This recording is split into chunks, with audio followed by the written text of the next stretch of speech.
र लामो सास लिएर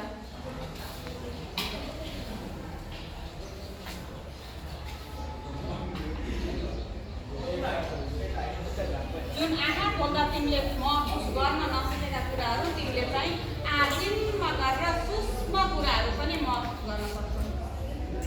30 सेकेन्ड भयो। आँखा खोल।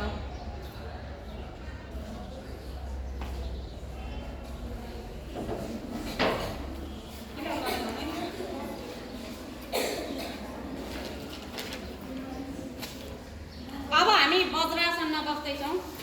वज्रासन भनेको तिमीहरूलाई थाहा छ, दुवै खुट्टा सबैभन्दा पहिला यो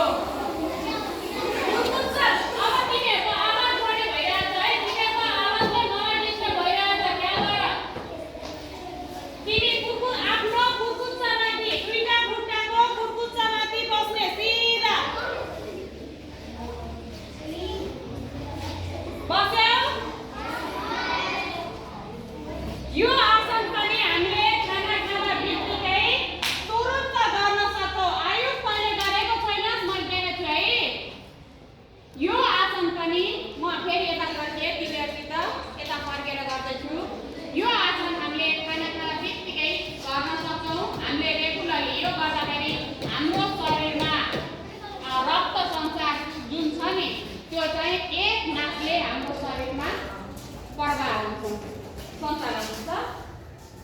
यसले चाहिँ हामी एकछिन यसरी बसिरहँदाखेरि हाम्रो मन चञ्चल भएकोलाई एकाग्र बनाउँछ अथवा चञ्चलतालाई हटाउँछ।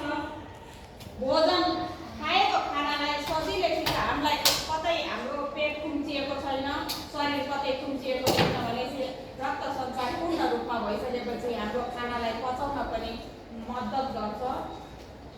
साथै हाम्रो शरीर चाहिँ यसरी रेगुलर तिमीहरू बस्यो भने हाम्रो नसा जुन यो साइटिका भन्छ, अहिले म्याक्सिमम मानिसहरूमा देखा पर्ने समस्या हो। साइटिका भनेको नसा च्यापिनु, खुट्टा कम्मरदेखि तलको, त्यसलाई पनि सहज गराउँछ। साइटिका हुने मान्छेले चाहिँ यो खुट्टा यसरी धेरै बेर मोडेर बस्न सक्दैन, यसलाई गाह्रो हुन्छ। अब हामी यस पछाडि धनुषासन। धनुषासन गर्नको लागि पहिला हामी सब नै घोप्टो परेर सुत्नेछौँ। अब सबैजना घोप्टो मिल्दैन अनि बिस्तारै यो हाम्रो दुईटा खुट्टा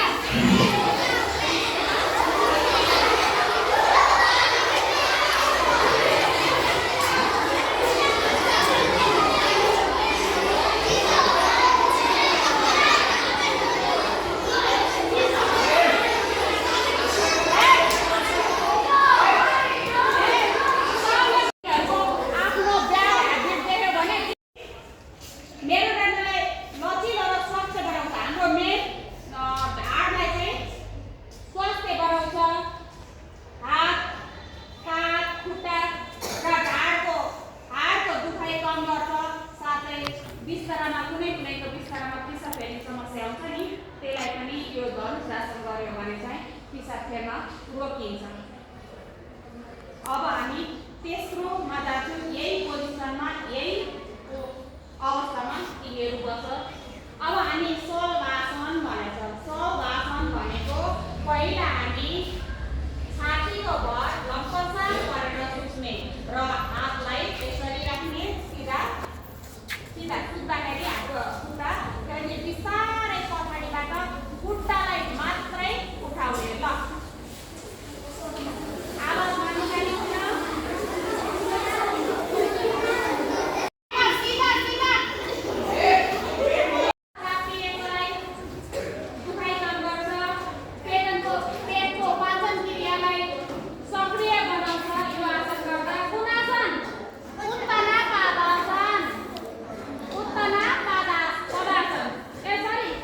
शलभासन।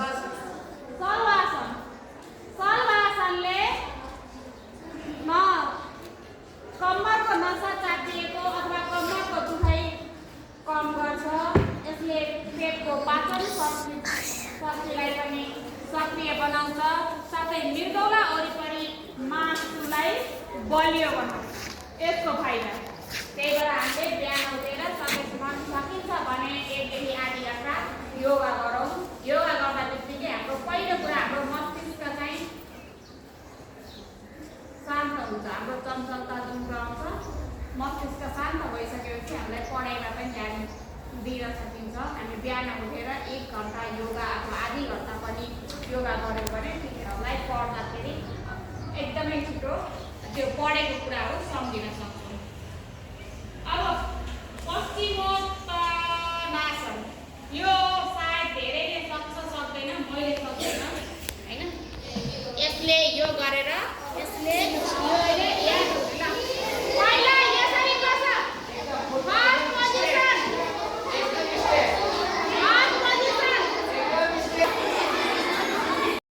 बुढीलाई छौ अनि सक्छौ भने टाउकोले यसलाई छौ। मेरो चाहिँ मिल्दैन, सक्छौ सक्दैन भने तिमी चाहिँ यति त सक्छौ। अनि हो मेन भनेको पेट घटाउन चाहिँ सहयोग गर्छ यो आसन। तौल घटाउन पेटको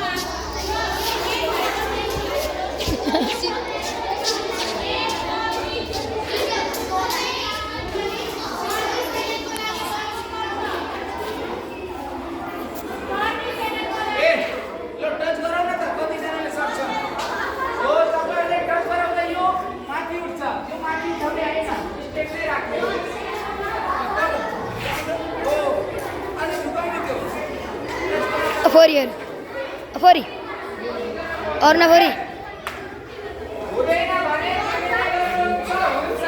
रिदम रिदम रिदम भाई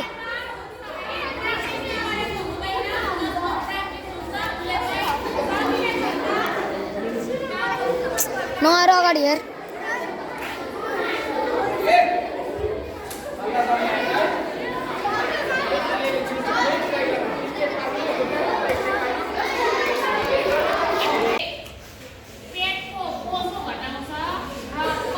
साबिमलाई गर्नुपर्छ हैन।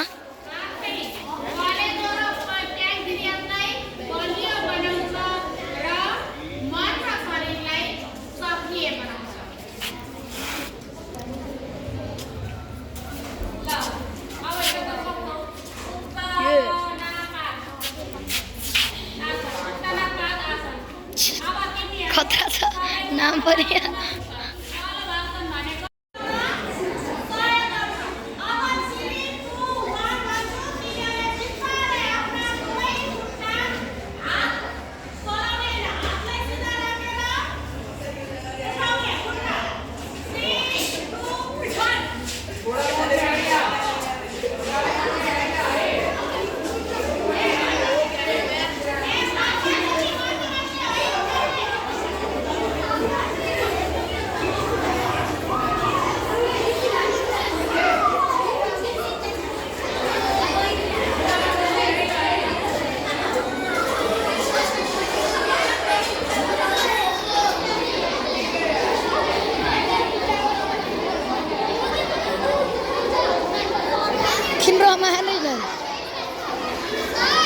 रिदम बाबू अंकित